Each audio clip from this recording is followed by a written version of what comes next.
So right away when we open GameMaker, you're going to see the projects tab, new, open, and import. And over here you'll see some templates. Um, we're gonna hit game, new game, blank game, and then down here you'll see other templates. I recommend looking at those later just to learn. But we're going to name this workshop demo. You're gonna hit yes. If it asks you that, it probably won't though, since you guys don't have any projects. So right away, you're gonna see the GameMaker workspace and the asset browser, and then all your debugging tools right here. So basically, we have nothing in our project right now, as this is a blank project. So you'll see all these tabs here, and that might be a little confusing to you, but we are only gonna have to worry about two of these: objects and sprites. Basically, objects are your actual game objects that have code in them, so it's anything that is affected by code. And then your sprites are 2D images that you can apply to these objects. And that's all they are. So we're gonna start with our sprites since that's pretty simple. And we're gonna right click and hit assets and then create sprite, or you can hit Alt S. But we're basically going to name this SPR player for sprite player, and you can edit image and you can just draw whatever you want in here. I'm going to import something since I don't want to take the time to draw something because I want to save as much time as possible. And we're going to move the origin point into the center of our player so that it's not moving from this point right here. So yeah, we're going to have this little alien guy, and we're going to create another sprite by doing Alt S again, or we're going to do what I just did with the right click. And we're going to make a wall sprite. So this one's going to be a lot easier. You're basically just going to edit image and then fill the image with whatever color you want. I'm going to use blue, but you can use whatever color you want. And this is just basically going to be our ground and our walls and stuff like that. You can make it a brick texture, whatever you want, but for now I'm just going to leave it simple. And yeah, that's basically all the sprites we're going to need for this part of the code demonstration. So now we're going to start actually making our code objects. So the first object we're going to make is going to be our player object. So we're going to do the same thing that we did with the right click, except instead of creating a sprite, we're going to create an object. And we're going to name this obj player for object player. This is just good naming convention. Since we have multiple players, we want to separate them by having their a prefix basically before them. So you're going to see this events tab here, and basically we're only going to have two events, create event and a step event. What a create event is basically it sets variables, and then the step event is what actually runs every frame of your game. So right away we're going to see, we're going to make a create event, and it's going to ask you GML code or GML visual. GML visual is a lot more accessible, in my opinion, to GML code. However, I think in the long run, it is better to learn GML code if you want to transition to other engines, or if you just want a better foundation in game development. So for this project, I'm going to say don't ask again, and I'm going to do GML code, and that's what this tutorial is for. So keep that in mind. So yeah, right away we're going to basically have this area where we can type, and we are going to set a multitude of variables. So basically in the create event, we're going to be just setting some variables. So the first variable we're going to set is has control. We're going to set that to true. This is a boolean, basically just means you set it to true or false, but we want to make sure we spell that right. And you're going to put a semicolon at the end of these. Just remember to do that. GameMaker is a little more forgiving, but in other coding programs, if you miss this step and don't put the semicolon, the computer doesn't know that these are separate lines of code. So just keep that in mind as well. So basically all the variables we're setting here are has control equals true, and then we're setting these three variables to numbers. This represents horizontal speed, vertical speed, and then the gravity set at the basically when this player object is created. So in the step event now, which you can create down here, right here, I already created off camera, but we're basically going to set a couple more variables, being acceleration,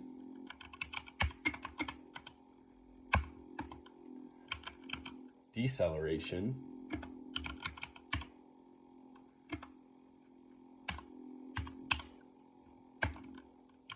and max speed. So you may have noticed that I put var in front of these, and this basically is how you declare variables in the step event rather than the create event, because you don't need to do that here. And this basically just tells the computer that it's a variable, and it's kind of a built-in function inside a GameMaker. But this basically means that this is a local variable declared on every frame of the game. So you don't necessarily need to do these variables in here. I just want to kind of show you the main difference between them. So now we're going to create an if statement, basically checking if the player has control. So we're going to ask the computer if has control is true. That's basically what this means. And then we're going to put two brackets, and this is basically an if statement. And notice that if I delete this, you will get an error. So you want to make sure that you have two brackets. This can get confusing when you have like a bunch of if statements all lined up together. So just make sure to keep that in mind also. So we're going to set some more variables, and this is basically going to check our input, and we're going to set these variables if the player has control, basically. So that's why we're putting it all inside this if statement. So we're going to check key left. Jesus, I suck at typing. Key left equals keyboard check VK left, and this basically checks for your left arrow key.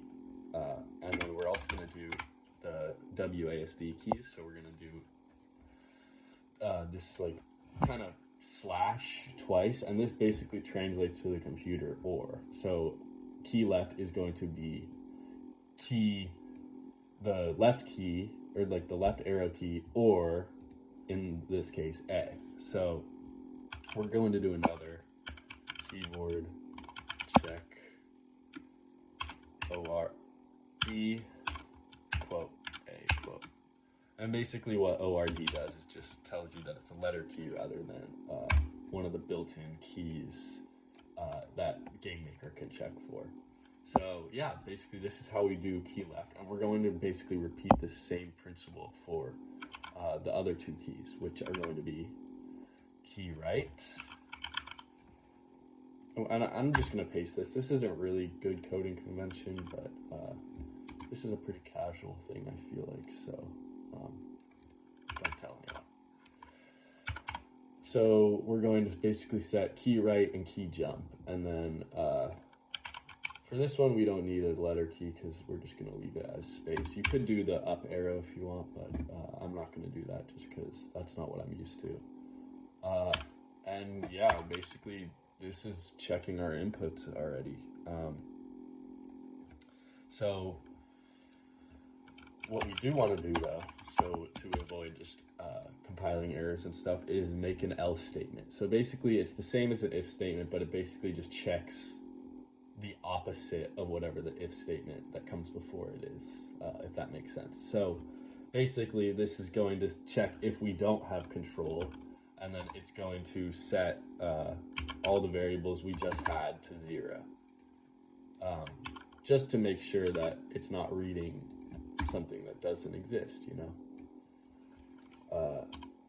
And if you don't do this, you might get some errors, so I would just play it safe and do it, you know. But yeah, basically that's our inputs. So now we want to check if these inputs are actually being pressed. So that's what this keyboard check function does. But now we want to actually run it through an if statement. So basically, it's super simple. You just do if key underscore left, since we already set that above there. So you're going to get this kind of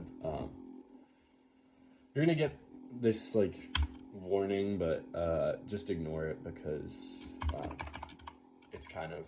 it's just basically saying that it's not in the same if statement as the variable is declared, but it doesn't actually affect how your game runs, so I wouldn't worry about it.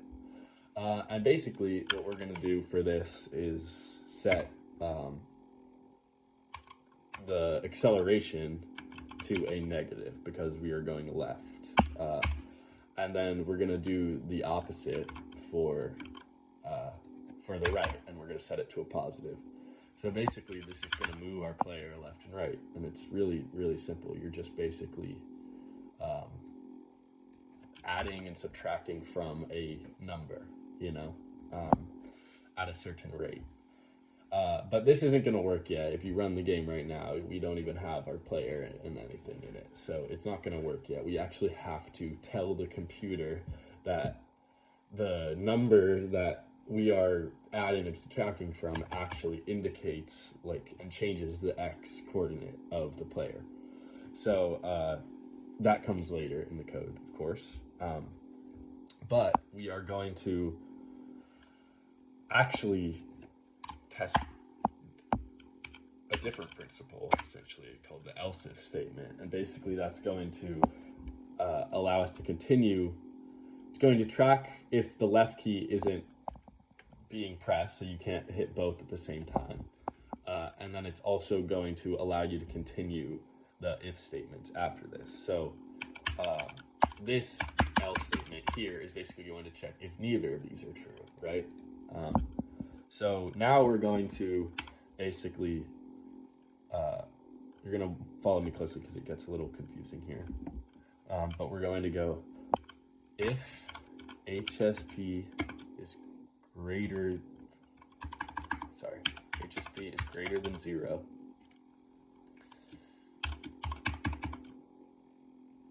and we're going to make a full if statement so there's no issues. We're going to basically put our deceleration when the keys aren't being pressed. This is basically what this is doing.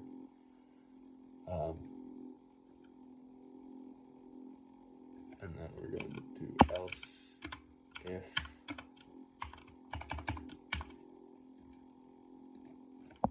basically reverse this.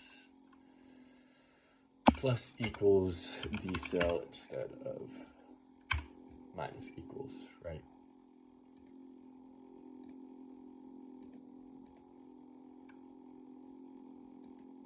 Hold on. Wait, I forgot to actually put the condition in there. My fault.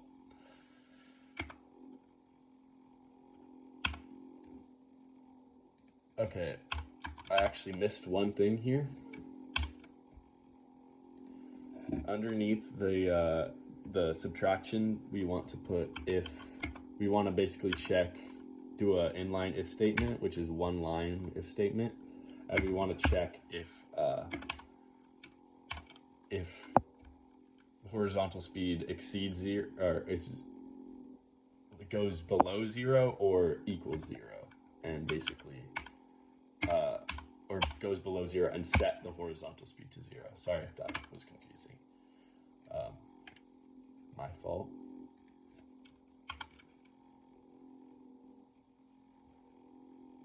Yeah, so we want to have this line of code underneath. We want to have it underneath both, but we want to reverse this. We want to reverse this inequality symbol. Okay, so basically this sets up our acceleration and deceleration and how the numbers are actually set. Earlier I said we were going to tell the computer that this will change the X position of our player, basically. But before we do that, I want to set the max speed. So basically, we're going to check if horizontal speed is larger than max speed, then horizontal speed equals max speed, right? And then we want to do it with negatives now. So I'll show you what I mean. We basically want to check if reverse that symbol and then make both of these negative. And then this will basically put a clamp on our horizontal speed, so we won't just keep endlessly accelerating. So in our case, it'll set it at 10, which is pretty fast. But I wanted to keep the player movement. Yeah, maybe we'll lower it to like 8. Yeah, so basically ignore these errors or these warnings. Like I said, it's not important for right now. So now we are going to set our vertical speed, which in our case, since we're doing a platformer, is pretty simple, since the only things that are going to be influencing this are our jump and gravity, of course. So we're basically going to set vertical speed to itself, and then plus gravity. And basically this is going to allow our player to jump and fall and all that good stuff, and actually behave like a platform character. So now we're going to do the jump. And basically this is a built-in function in GameMaker called place meeting, and it's basically a collision check. And how it works is, you'll see here, there's the X coordinate, the Y coordinate, and then the object that it is colliding with. So what we're going to do here is X comma Y plus 20, which basically checks 20 below the player. I know that's kind of misleading, but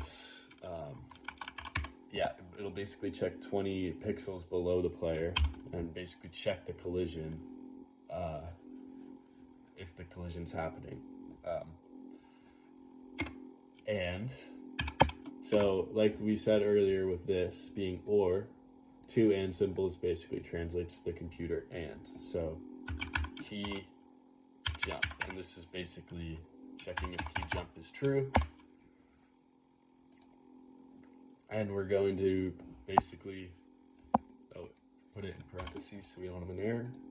You also want to be careful with your parentheses. It works a lot like math. Like, you have to have parentheses close each other or it's not going to work. There's a lot of things in code it's pretty frustrating, honestly, but like a lot of times when you have like an error or compiling error or something, it's really as simple as just one line of code or like one misspelling or something like that.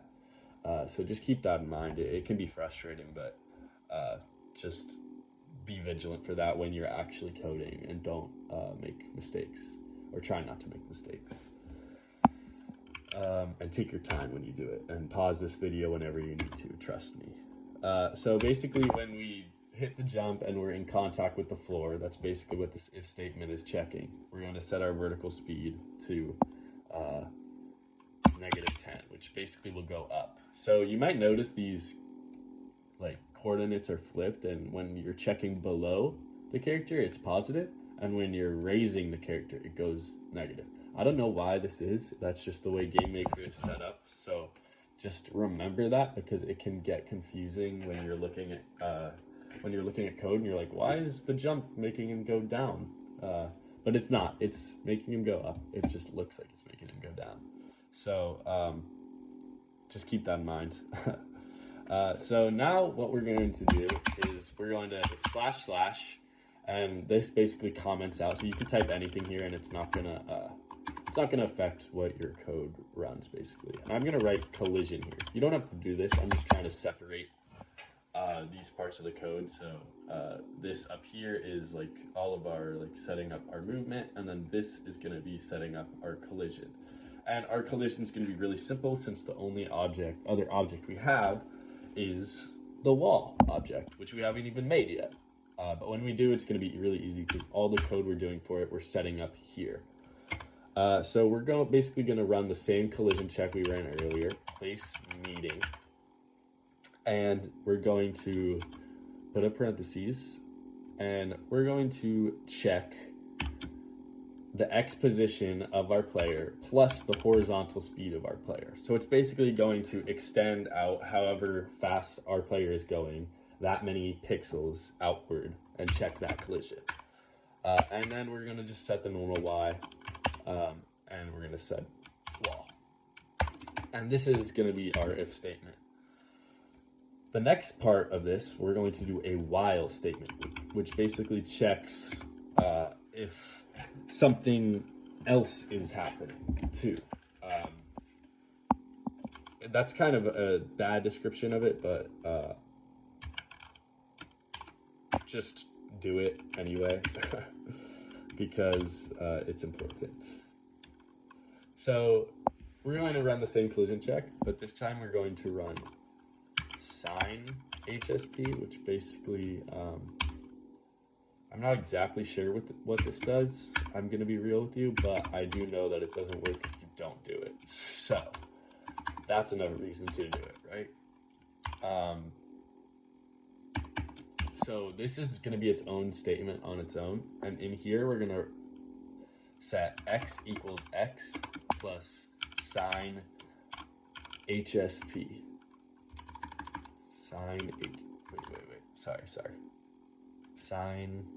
parentheses HSP. So that may have been a little confusing. That was a lot to kind of spring on you just there.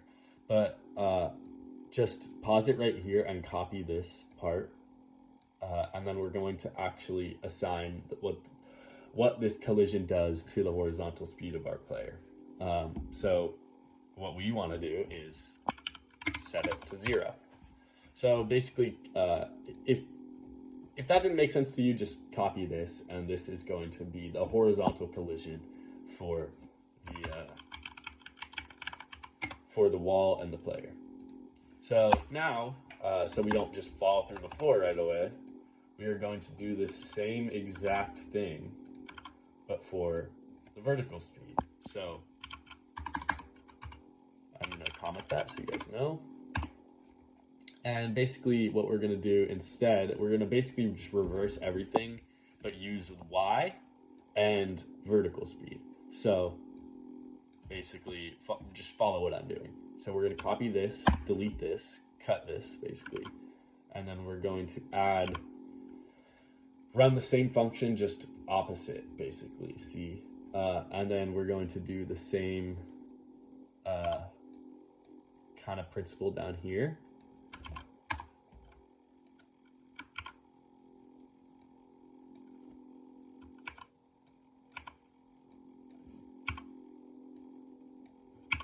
All right, and then that's basically our vertical collision setup. However, what we do want to do is in between these, we want to actually set our, this is where we're actually going to set up our movement now underneath our horizontal wall collision. And there's a reason we do this. It's just so our computer doesn't get super confused. But basically, we're going to set x to itself plus horizontal speed. And this is basically just going to add the acceleration and deceleration and how this variable changes to your x position. Basically, super simply, just like I said earlier. And then we're going to do the same thing for y underneath the y collision and add vertical speed to y. Basically, this is going to now let us move around and run around. However, I wanted to add one more thing. Basically, a if statement that turns the player depending on the horizontal speed they're going. So if horizontal speed does not equal 0, and that's what this that's what exclamation point means. If you haven't figured that out, basically means if not, rather than like horizontal speed does not equal 0, right? Basically telling the computer that's what that means. So we're going to add just a random number, not too big, but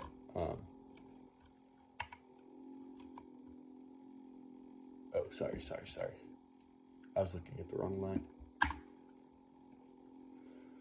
So basically then we're going to set the image X scale, which is basically just like the scale of your image, to sine horizontal speed.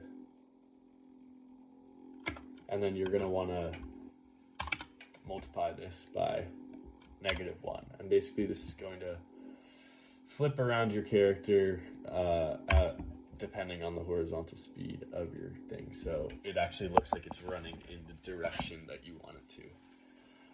And yeah, basically this is what you need to set up a working player. However, you're going to notice that this is purple and it should be red. So all we're going to do is create another object, call this a wall, and then set the wall sprite to it. And we don't even need to do anything here. We literally don't even need to do anything. But we do need to do one last thing and actually assign our player sprite to the player. And we're going to go to our room editor. So you're going to go to rooms and hit it, and you're going to see this big black screen pop up basically. And we're going to just drag in our objects. And when you run your game, this is what's going to run. So I'm just going to do a simple floor for now. And we're going to have a tiny little guy. I'll make him bigger. Just keep in mind, if you do this, you have to fix that. So now these all turn red, right? You have to fix that down here. So the image scale is going to like change based on the scale you actually put it in. So yeah, now we have a working platformer character. He's a little blurry because it's a low resolution image, but you can also raise the resolution and make a better image if you'd like. But yeah, you can tweak the values and stuff if you'd like to. So it's a little slow moving and doesn't jump very high. So we'll set this to 15 and then set this to 20, -20. And now we have a way more floaty platform character, and he doesn't fall through the floor. So yeah, if you want to me to continue this series, I want to add more just basic programming stuff to maybe getting like animations working on the player, or a wall jump of some kind or something. Let me know. But yeah, I hope you found this informative and hope you enjoyed. Bye-bye.